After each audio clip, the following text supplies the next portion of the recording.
Olá! Sejam todos bem-vindos a esta segunda edição do programa Aeronews TV. O Aeronews TV pela TV Cidade e pela Web TV Matão Online está no ar. Esta semana estivemos em São Carlos, no bairro Água Vermelha, no Museu da TAM. O Museu da TAM, anteriormente denominado Museu Asas de um Sonho, é uma instituição cultural localizada na cidade de São Carlos, no interior do estado de São Paulo. É o maior museu de aviação do mundo, mantido por uma companhia aérea privada. O museu era o grande sonho do comandante Rolim Adolfo Amaro, fundador e presidente da TAM Linhas Aéreas, e de seu irmão João Francisco Amaro. E foi inaugurado experimentalmente no dia 11 de novembro de 2006, no distrito de Água Vermelha, em São Carlos, anexo ao aeroporto. Quem nos fala sobre o funcionamento do museu é Amanda Novaes. O Museu TAM é dividido em 3 partes. A primeira parte é o check-in, que imita o check-in de um aeroporto, onde as pessoas compram as passagens para viajar, para fazer uma viagem no nosso acervo. A segunda parte é o túnel, que é essa parte que nós vamos ter acesso agora, que conta a história da aviação desde o comecinho até as últimas notícias. E depois do nosso túnel nós temos acesso ao nosso acervo. Nosso acervo possui cerca de 100 aeronaves e 60% do nosso acervo ainda está em condições de voo. O nosso túnel ele também é dividido em 3 partes. A primeira parte é o sonho de voar, onde ele conta mais quando o homem sonhava em voar, não tinha construído muitos projetos. A segunda parte são os pioneiros, como Santos Dumont, os irmãos Wright, quem começou a construir os primeiros aviões, os primeiros projetos. E a terceira parte é a evolução, é desde o comecinho da aviação até as últimas notícias. Depois desse passeio pelo túnel, nós teremos acesso a um vídeo curtinho que conta a história do museu, de como formou a Transporte Aéreos Marília, desde o comecinho até o sonho da formação do museu e até a consolidação do sonho, que depois do vídeo nós teremos acesso ao nosso acervo. O museu nos remete às asas da imaginação, e é isto que iremos ver agora. Aqui é como se a gente estivesse decolando, é como se a gente estivesse decolando para uma viagem no espaço, e depois a segunda parte é como se a gente já estivesse decolando e estivesse voando. A gente vai ter acesso a uma vista aérea da cidade de São Paulo, juntamente com a imagem do aeroporto de Congonhas. Aqui é a simulação de um voo, vocês podem ver que aqui dos lados tem umas nuvens. E aqui embaixo, onde vocês estão vendo, é como se fosse a vista aérea da cidade de São Paulo. E ali atrás é o aeroporto internacional de Congonhas. Ali vocês podem ver como o aeroporto fica bem no meio da cidade. E aqui é como se fosse uma simulação, como se a gente estivesse voando. Inclusive tem uns sons ambientes. E a terceira parte e última das simulações é como se a gente estivesse decolando. Tudo vai ficar escuro, então a gente vai ter acesso ao nosso primeiro pedaço de acervo do Museu TAM. Alcançar o espaço e as estrelas é um sonho antigo da humanidade. Praticamente todas as culturas destacam o céu como um lugar especial. Nos dias de hoje, sabemos que é impossível voarmos com asas, como imaginou Dédalo na história de Ícaro. No Museu da TAM, esse sonho é presente em um de seus espaços. Aqui o sonho de voar é quando o homem mais sonhava em voar, ainda não tinha construído muitos projetos. Então a maioria do que a gente vai ver a partir de agora eram mais sonhos, mais projetos, e depois só que o homem começou a construir essas ideias. Aqui, este primeiro projeto, ele foi projetado por Leonardo da Vinci, o mesmo pintor que pintou a Mona Lisa. Além de um grande pintor, ele também era um grande projetista. Ele fez esses 2 projetinhos. Esse aqui da frente é um paraquedas e esse aqui de baixo era para ser um helicóptero. Mas o motor do helicóptero era o humano. A gente tinha que ficar rodando até ele levantar voo. Obviamente a ideia não ia dar certo, porque ia ter uma diferença de peso na hora de dar os passos. Então, essa ideia foi descartada. Mas já o paraquedas, os alunos de uma faculdade, eles testaram, construíram de acordo com o projeto do Leonardo da Vinci, só fizeram algumas mudanças, algumas adaptações, testaram e deu certo. Já o helicóptero eles nem nem prestaram atenção porque estava na cara que não ia dar certo. Vamos a um rápido intervalo e na sequência voltaremos com nossa visita ao Museu da TAM em São Carlos.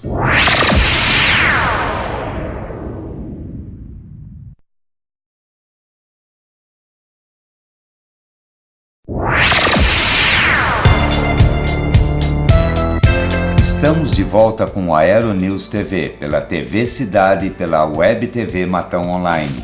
Continuamos com nossa visita ao Museu da TAM e só lembrando aos nossos telespectadores que queiram fazer uma visita ao museu, seu funcionamento é de quarta a domingo, das 10 às 16 horas.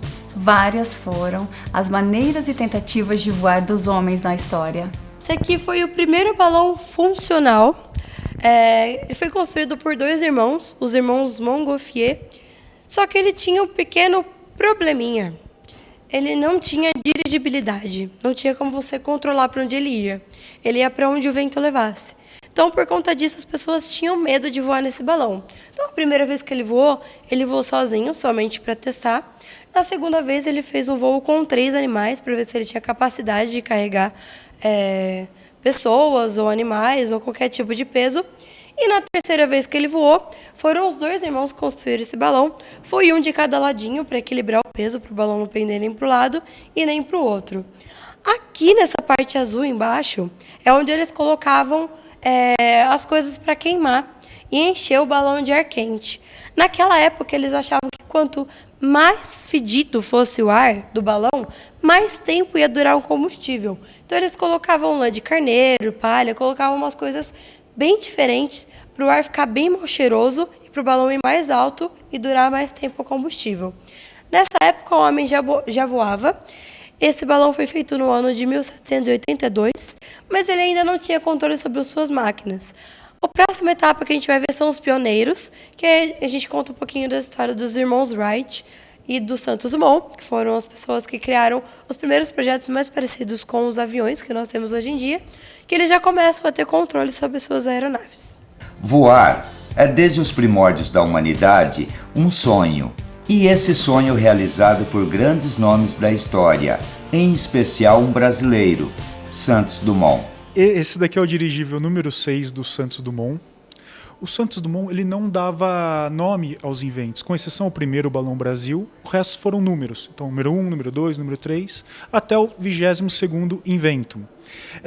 O Santos Dumont, apesar de ser brasileiro, ele nunca voou no Brasil.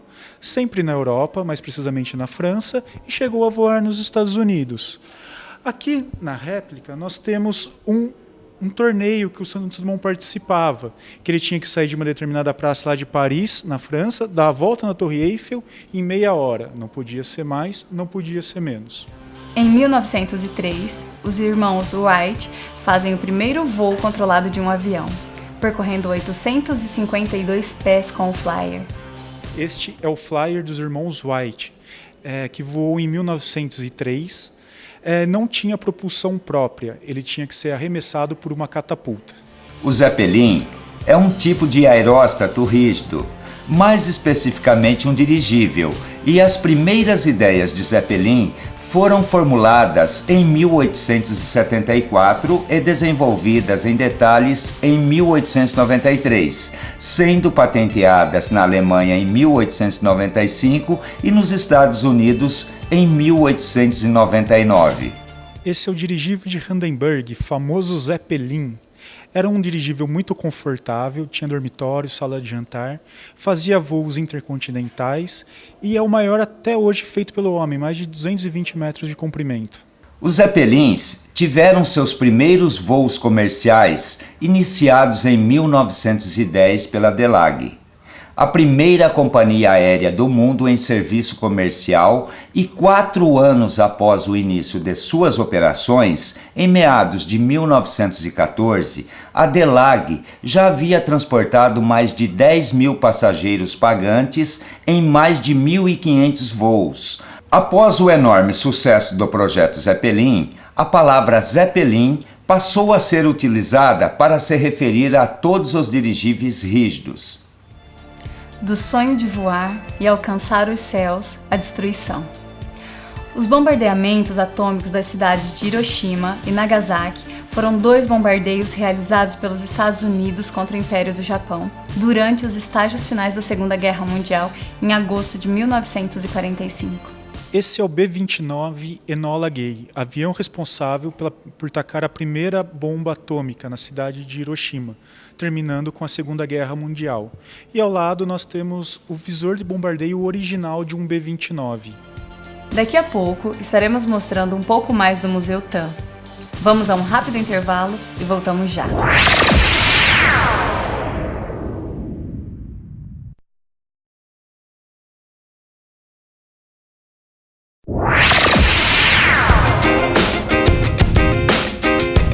Estamos de volta com a Aeronews TV pela TV Cidade para Ibitinga e região e pela Web TV Matão Online para todo o Brasil. Continuamos nossa visita ao Museu da TAM.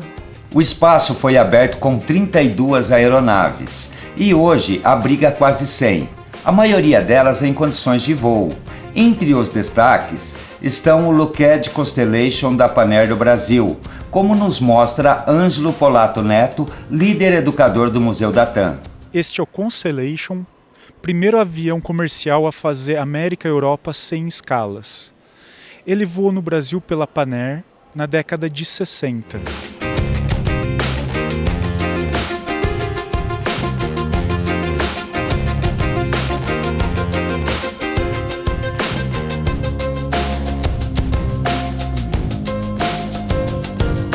Entre as aeronaves em exposição no Museu da TAM está uma réplica do 14 Bis, construído pelo brasileiro Santos Dumont, como nos mostra Amanda Novaes.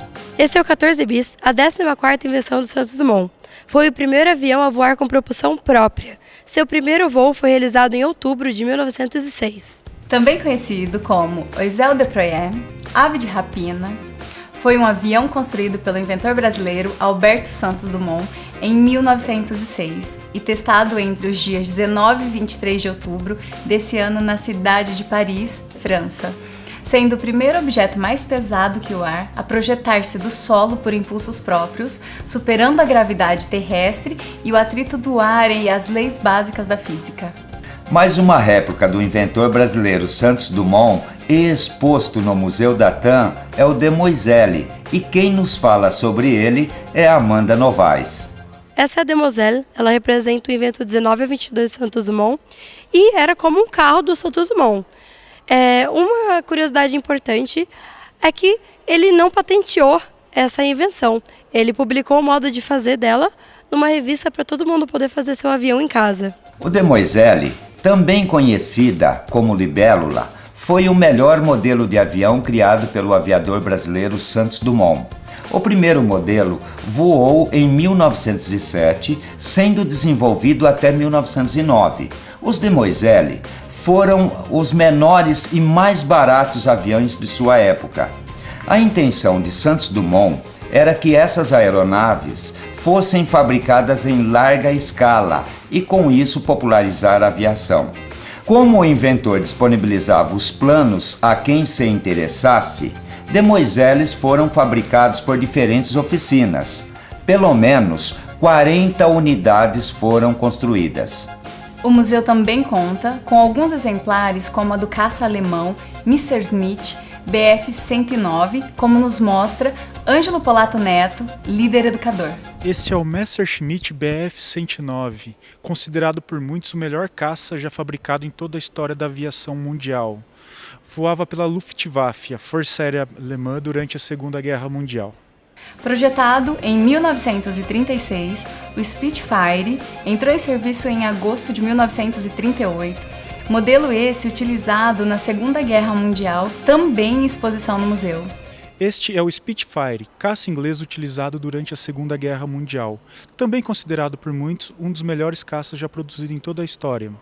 O nosso exemplar ainda está em condições de voo.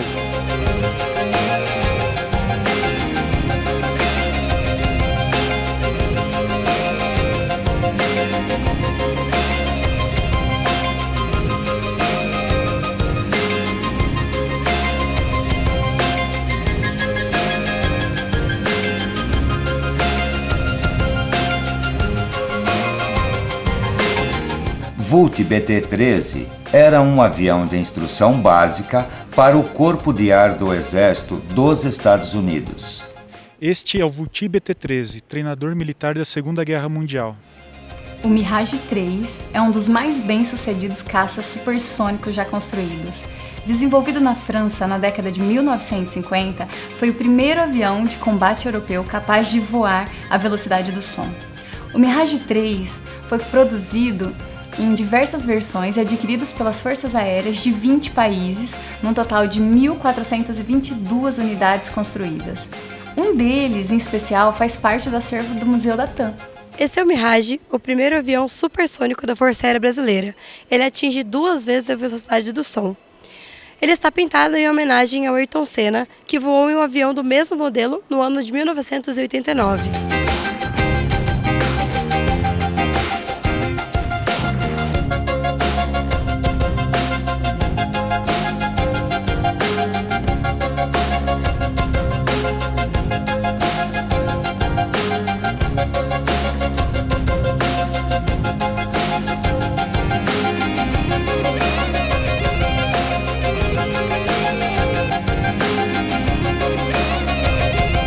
Dentre outras aeronaves expostas no museu, destacamos o Fokker 27, o Fokker 50 e o Fokker 100, que foram utilizadas pela companhia. A inauguração do museu também fez parte das comemorações dos 150 anos da cidade de São Carlos.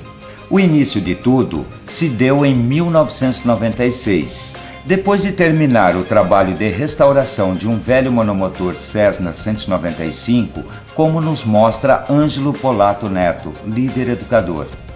Este é o Cessna 195, primeiro avião restaurado pelos irmãos Rolim e João Amaro. Vamos a mais um intervalo e na sequência voltamos à nossa visita ao Museu da TAM, mostrando que o sonho de 2 irmãos tornaram-se realidade.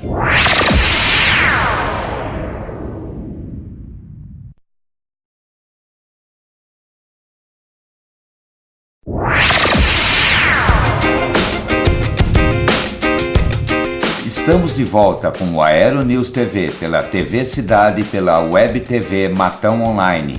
Continuamos a nossa visita ao Museu da TAM, 2 irmãos e um sonho a ser realizado. Então, os irmãos Rolim Adolfo Amaro e João Francisco Amaro decidiram comprar algumas aeronaves clássicas e mantê-las nas proximidades de São Paulo, a fim de deixá-las disponíveis para voos de finais de semana com os amigos. Contudo, depois de adquiridas, percebeu-se que a pequena coleção poderia tornar-se um museu representativo para a memória da aviação brasileira e mundial. Foi então que, em 1996, decidiram criar o Museu Asas de um Sonho. Originalmente mantido pela Educação, Assistência e Cultura, uma associação sem fins lucrativos, fundada pela TAM em 23 de dezembro de 1991 para administrar os programas sociais da empresa. Em julho de 2008, o museu entrou em reforma para expandir sua antiga área construída coberta de 9.500 metros quadrados para mais de 20.000 metros quadrados, reabrindo em 13 de junho de 2010. Em 26 de fevereiro de 2011, o museu ganhou mais 2 aeronaves. Um Walker Siddeley HS-125, doado pela FAB, Força Aérea Brasileira, e um ultraleve Rudolf Unger RLU-1 Breeze Pusher, integralmente construído e montado nas oficinas de restauração da instituição, totalizando 76 unidades em exposição. Em 24 de outubro de 2011, em comemoração ao Dia do Aviador, celebrado em 23 de outubro, o Museu TAM anunciou a incorporação de 3 novos aviões: Tenco Globe Swift, Ryan PT-22 Recruit e uma réplica em tamanho real do Blériot 11, construído e doado ao museu por Daniel Augusto Rizzi Salvadori, Luiz Guilherme Campes e Pierre Arthur Campes. Em julho de 2012, o museu bateu recorde de visitas em um único dia. Inclusive, Carla, o espaço conta com memorial da empresa, coleção de objetos ligados à aviação, modelos em escalas, uniformes, espaço para crianças, simuladores, drones, equipamentos aeroportuários antigos, motores aeronáuticos, além do acervo com 115 aeronaves históricas, das quais 91 expostas e 24 em processo de restauro. Essa foi a nossa visita ao Museu da TAM e esperamos que tenham gostado. Lembrando mais uma vez que o museu é aberto à visitação de quarta a domingo das 10 às 16 horas. Vale a pena lembrar também que às quartas-feiras a entrada é gratuita a todos os visitantes. O endereço é Rodovia SP 318, quilômetro 249,5, Água Vermelha, São Carlos. Vamos a mais um intervalo e voltamos já.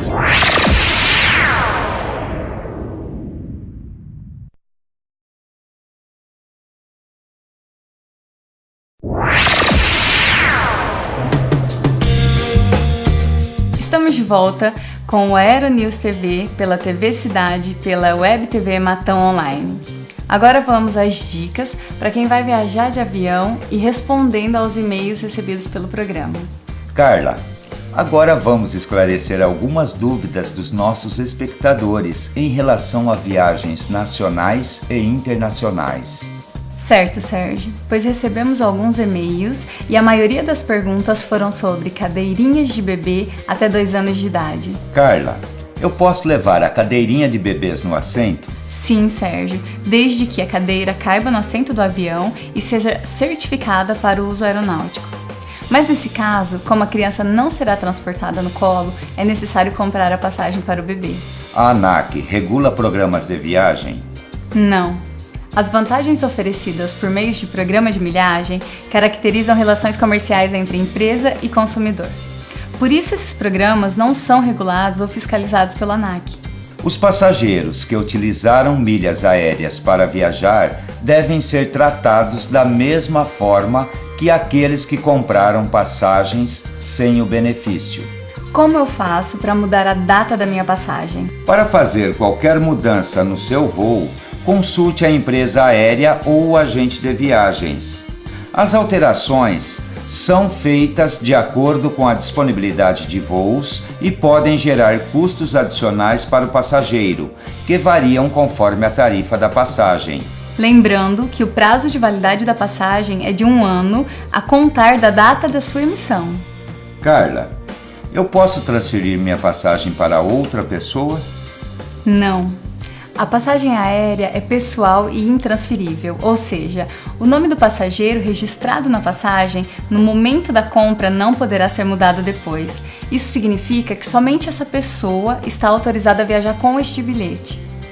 E o que acontece se eu desistir da viagem? Para cancelar a sua viagem, verifique as regras em seu contrato de transporte, pois essa mudança poderá gerar custos adicionais em caso de remarcação, ou a empresa poderá reter uma parte do valor pago em caso de reembolso. Se você desistir de sua viagem, o prazo máximo que a empresa aérea tem para fazer o pagamento de reembolso ao passageiro é de 30 dias, contados a partir da data da solicitação. A empresa aérea não tem a obrigação de fazer o reembolso se o passageiro decidir interromper a viagem no aeroporto de escala, nos casos em que o voo não é direto. Espero que nossas respostas aos e-mails tenham sido satisfatórias, pois procuramos algumas empresas aéreas e agências de viagens para respondê-las. Continuem mandando suas perguntas e dúvidas, que iremos buscar junto aos mais renomados especialistas para respondê-las. Boa noite e até a próxima semana. Boa noite.